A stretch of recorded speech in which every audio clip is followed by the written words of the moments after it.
On se retrouve aujourd'hui pour cet épisode 10 du challenge Objectif 2000 € par mois. Je vais vous spoiler une partie de la vidéo. Aïe, mon portefeuille a pris un coup dans ce mois de septembre. Mais avant de parler bourse, on va faire comme d'habitude et on va parler de BRICS. Avant de commencer, je profite de ce début de vidéo pour vous inviter à liker et à vous abonner si ce concept vous plaît. Ça permet également de soutenir la chaîne. Commençons maintenant. Je suis encore déçu par BRICS et j'ai vraiment cette impression de me répéter tous les mois. J'ai reçu en loyer ce mois-ci 1,75 €. C'est toujours et encore largement en dessous des loyers estimés. Toujours les mêmes problèmes, loyers impayés essentiellement. Ou en ce moment sur un de mes appartements, un de mes immeubles financés, j'ai un problème de locataires qui ne viennent pas. Les logements sont vides. J'ai cru voir passer l'info quelque part que BRICS avait l'intention de changer de gestionnaire sur cet immeuble qui ne trouve pas de locataires. En tout cas, j'attends impatiemment la vente des immeubles qui sont financés en royalties pour pouvoir me concentrer sur autre chose. J'ai prévu d'arrêter une fois les immeubles vendus totalement BRICS. J'en ai déjà parlé dans une vidéo. Alors attention, je ne critique pas BRICS avec ce nouveau concept. Je critique BRICS de l'ancien concept, celui-là en royalties. Je le déconseille d'ailleurs fortement. Je vous conseille par contre en contrepartie pour ceux qui sont intéressés par l'immobilier mais qui n'ont pas l'argent, c'est BRICS version obligation. Il y a certes quelques problèmes, j'en ai fait une vidéo qui va se trouver quelque part par là, où je parle justement de ce nouveau concept, où je t'explique tout. En effet, dans ce nouveau concept, dans les obligations que BRICS met en place, le porteur de projet s'engage à vous reverser un certain pourcentage qui est prévu au début du contrat. Donc peu importe s'il y a des loyers impayés ou qu'il ne trouve pas de locataire, le porteur de projet s'engage à vous reverser une partie des bénéfices. Si c'est 7%, peu importe, ça sera 7%. Donc pour ceux qui sont intéressés par BRICS version obligation, il y a également un lien dans la description pour profiter de 1% supplémentaire sur ton premier projet investi. Mais heureusement sur BRICS, les gains ne sont pas qu'une question de loyer.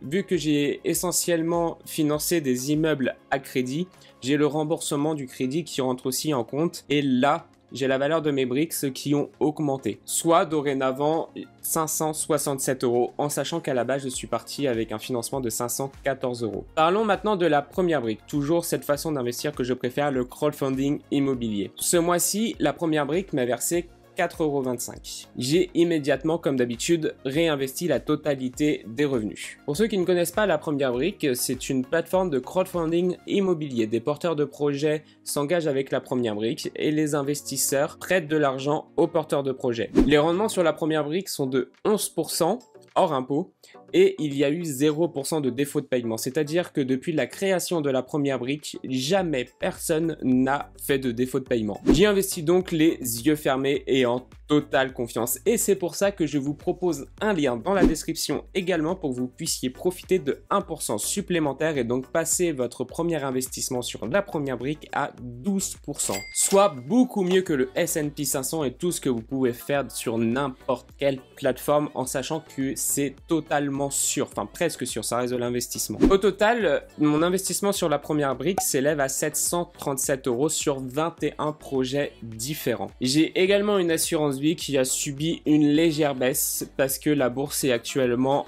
en baisse. En tout cas, le mois de septembre a été très mauvais. Mon portefeuille dans mon assurance vie s'élève à 687 €. Un marché en baisse signifie pour la plupart des investisseurs amateurs un marché en crack, la fin du monde, la fin de l'économie, la fin du capitalisme. Alors que pour ceux qui suivent ma chaîne, pour ceux qui s'intéressent à la bourse, un marché en baisse signifie solde, signifie nouvelle opportunité. Et d'ailleurs, ça explique pourquoi la bourse descend toujours plus vite qu'elle ne monte, parce que dès que ça descend un peu, les investisseurs paniquent. Il n'est pas rare de voir 2 mois de hausse et puis en quelques jours, 1 ou 2 semaines à peine, les 2 mois de hausse sont totalement disparus. Et c'est d'ailleurs ce qu'il s'est passé dans ce mois de septembre. Alors pourquoi ça a baissé? Est-ce que ce sont les gens qui ont paniqué? Alors non, ce n'est pas ça. Sur ce coup-là, ce sont les marchés qui sont arrivés à un certain niveau, à un juste prix.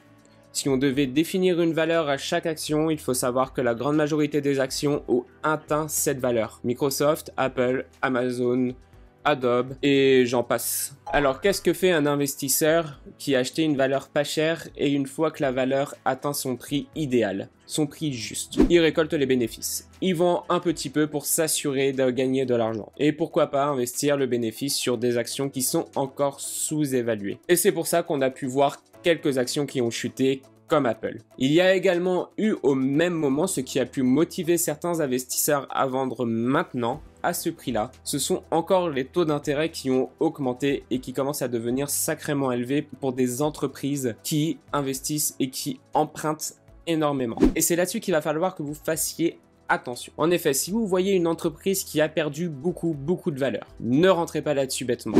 Regardez l'état des comptes de l'entreprise. Est-ce que c'est une entreprise endettée? À quel point elle est endettée? Est-ce qu'elle continue à faire des chiffres? Pourquoi cette action baisse? Il y a toujours une raison. Il faut savoir qu'aujourd'hui, les marchés financiers sont efficients. C'est-à-dire que si la valeur actuelle est à ce prix-là, c'est que l'entreprise vaut ce prix-là. Si l'entreprise monte, c'est que les chiffres d'affaires vont monter ou ont augmenté.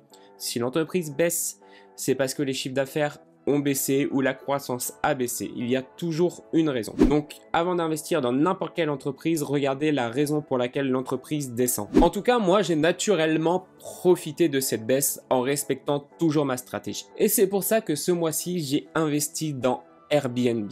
Une entreprise qui gagne de l'argent. Alors, c'est récent, certes.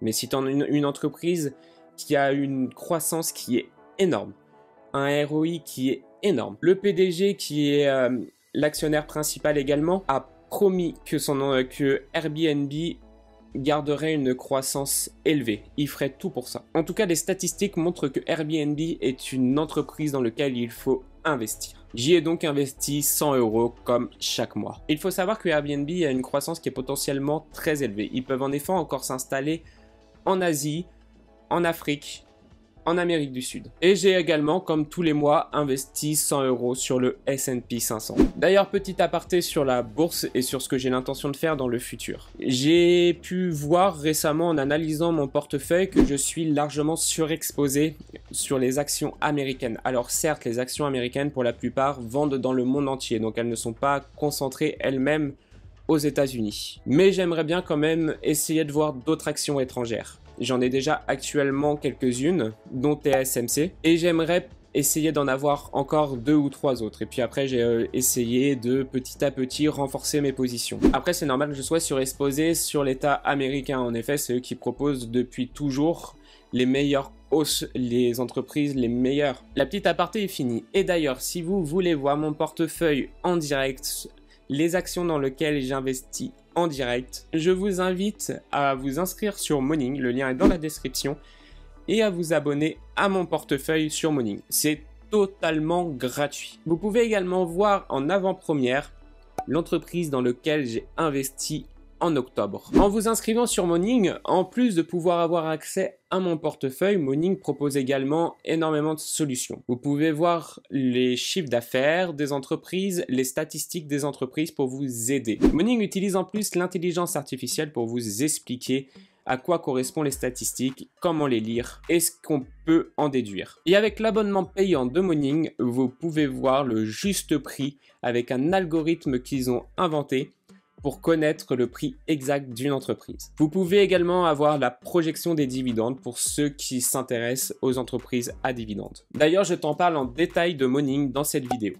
Mon portefeuille en bourse avec ces nouveaux achats s'élève donc à 1832 €, soit une baisse d'environ 2%. Mes investissements aujourd'hui s'élèvent à 3824 €. Et c'est la première fois depuis un an que je subis une baisse dans mon portefeuille. Une baisse qui représente à peu près 56 €, soit 1,5%. Si vous avez des questions, n'hésitez pas à les poser dans l'espace commentaire, je serai ravi d'y répondre et pour les questions les plus pertinentes, je pourrai y répondre dans la prochaine émission d'Objectif 2000 € par mois. Je vous invite également à liker la vidéo et à vous abonner et je vous dis à la prochaine pour une nouvelle vidéo. Allez, ciao!